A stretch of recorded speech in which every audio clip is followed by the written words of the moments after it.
नमस्कार दोस्तों, बिहार भी यूट्यूब चैनल में आपका एक बार फिर से बहुत बहुत स्वागत है। आपने अभी तक इस चैनल को सब्सक्राइब नहीं किए हैं तो लाल रंग का बटन दबाकर चैनल को सब्सक्राइब कर लें और बगल के घंटा बजा दें ताकि इस चैनल पर जो वीडियो अपलोड हो वह सबसे पहले आप तक पहुँचे। हाँ दोस्तों, लाइक करना नहीं भूलेंगे। इधर शिक्षा मंत्री विजय कुमार चौधरी ने सरकारी स्कूल के शिक्षकों के लिए जारी किया निर्देश। कहा, जल जीवन हरियाली थीम पर फोकस कार्यक्रम को लेकर मंगलवार को बिहार अपनी स्थापना का 110वां जन्म महोत्सव मनाएगा।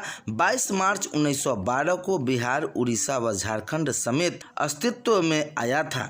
मुख्यमंत्री नीतीश कुमार के दिशा निर्देश पर इस बार भव्य अंदाज में 3 दिवसीय बिहार दिवस समारोह मनाया जा रहा है।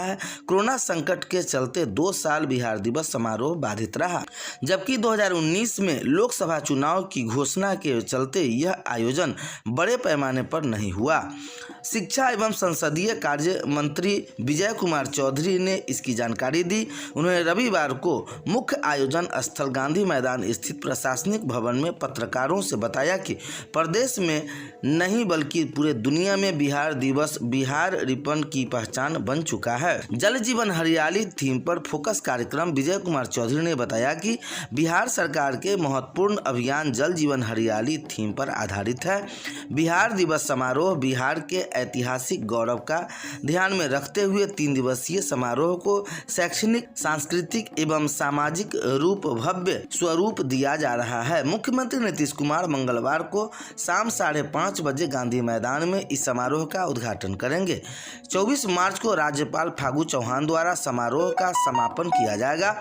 पूरे आयोजन में आम लोगों की ज्यादा से ज्यादा भागीदारी सुनिश्चित होगी और इन सब के लिए नृत्य, संगीत व नाटक प्रस्तुति के अतिरिक्त कई और रुचिकर संगीत के कार्यक्रम का भी इंतजाम किया गया है।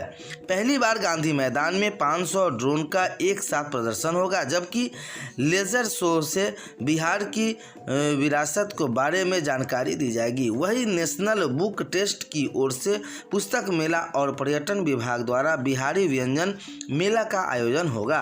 दिल्ली हॉट की तर्ज पर पहली बार गांधी मैदान में पटना हॉट भी तैयार किया गया है। देश भर में स्कूलों की पढ़ाई जाए भागवत गीता प्रहलाद, यह दूसरी खबर आ रही है, जहां केंद्रीय मंत्री प्रहलाद जोशी ने सुझाव दिया कि स्कूलों में भागवत गीता पढ़ाने के गुजरात सरकार के फैसले को प्रत्येक राज्य सरकार लागू करने पर विचार कर सकती है।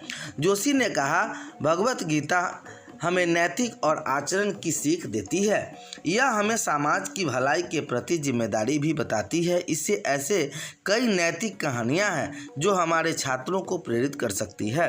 प्रत्येक राज्य सरकार इसके बारे में सोच सकती है। इससे पहले गुजरात के शिक्षा मंत्री जीतू बघानी ने शिक्षा विभाग के लिए बजटीय आवंटन पर चर्चा के दौरान विधानसभा में कहा कि शैक्षणिक सत्र 2022-23 से स्कूली शिक्षा में भारतीय संस्कृति एवं ज्ञान को शामिल करने के लिए पहले चरण में बच्चों की समझ और हितों के अनुसार कक्षा 6 से 12 तक के भगवत गीता में दिए मूल्यों को सिद्धांतों की स्कूलों में शुरू किया जा रहा है। कक्षा 6 से 8 तक भगवत गीता को पाठ्य पुस्तकों में कहानी और पाठ के रूप में शुरू किया जाना चाहिए। तीसरी सबसे बड़ी खबर आ रही है, अब सीबीएसई ने जारी किया 12वीं के टर्म 1 का रिजल्ट। पटना जोन से 1,03,000 विद्यार्थियों ने दी थी परीक्षा।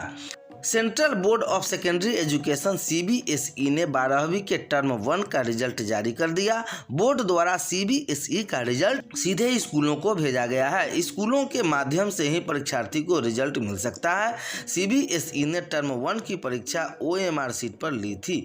पटना जोन के लगभग 800 स्कूलों से 1,03,000 परीक्षार्थियों ने टर्म 1 की परीक्षा दी थी। पटना जोन का रिजल्ट बेहतर रहा। केंद्रीय विद्यालय बेली रोड के प्राचार्य पीके सिंह का कहना है कि सीबीएसई की ओर से जारी टर्म 1 का रिजल्ट बेहतर रहा है।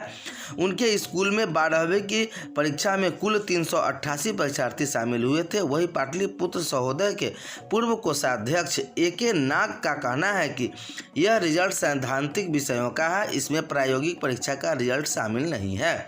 इसके लिए बोर्ड की ओर से न तो कोई प्रमाण पत्र जारी किया गया है, न ही अंक पत्र। 12वीं का अंक पत्र या प्रमाण पत्र टर्म 2 के रिजल्ट के आधार पर ही जारी किया जाएगा। टर्म 2 की परीक्षा के लिए बोर्ड की ओर से परीक्षा केंद्र का निर्धारण किया जाएगा। स्क्रूटनी के लिए 31 मार्च तक आवेदन। जो परीक्षार्थी किसी विषय में अंक से संतुष्ट नहीं है वे 31 मार्च तक स्कूल को आवेदन कर सकते हैं। स्कूल ही बोर्ड के पास स्क्रूटनी के लिए ऑनलाइन आवेदन कर सकता है। देश में 62 स्कूलों के रिजल्ट अभी जारी नहीं किए गए हैं। इन स्कूलों के रिजल्ट की जांच कराई जा रही है। टर्म 1 की परीक्षा में गणित व अंग्रेजी में 40 अंक के सवाल पूछे गए थे, जबकि फिजिक्स, केमिस्ट्री और बायोलॉजी की परीक्षा 35 अंक की हुई थी। सभी सवाल वस्तुनिष्ठ ही दिए गए थे। अगली खबर आ रही है, जहां केंद्र के निर्देश के बाद बच्चों के टीकाकरण के लिए राज्य के स्कूलों में लगेंगे कैंप। आवश्यकता पड़ने पर ग्रामीण क्षेत्र में घर घर जाएगी टीकाकरण टीम। टीकाकरण केंद्र पर आयोजित होगी रंगोली एवं चित्रांकन प्रतियोगिता। केंद्र सरकार के निर्देश के बाद बिहार में 12 से 14 आयु वर्ग के बच्चों को कोविड रोधी टीका देने का अभियान प्रारंभ हो गया है। 16 मार्च से प्रारंभ हुए बच्चों के टीकाकरण अभियान के दौरान अब तक प्रदेश में करीब 15,000 बच्चों का टीकाकरण हो पाया है। होली की वजह से यह कार्य थोड़ा प्रभावित हुआ है, लेकिन मंगलवार से बच्चों के टीकाकरण के लिए विशेष अभियान चलेगा। राज्य स्वास्थ्य समिति की ओर से जिलों को इस संबंध में दिशा निर्देश जारी कर दिया गया है।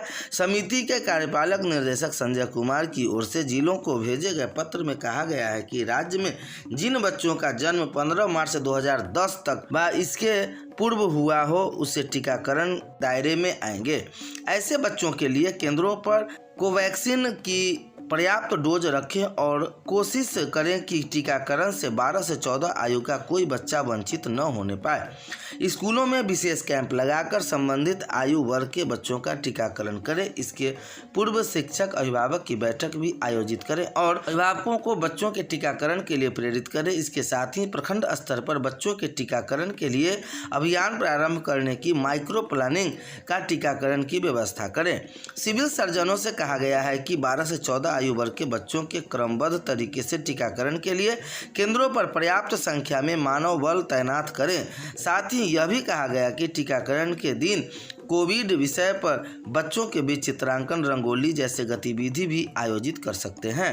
अनुभव प्रमाण पत्र पर दिया जाएगा मार्गदर्शन। फॉर्म भरने के समय प्रभारी के दिए अनुभव के प्रमाण पत्र, चयन के साथ डीपीओ के हस्ताक्षर वाला प्रमाण पत्र चाहिए। केंद्र सरकार जो डोज जारी किया है 12 से 14 आयु वर्ग के बच्चों के लिए, ताकि न रहे कोई वंचित।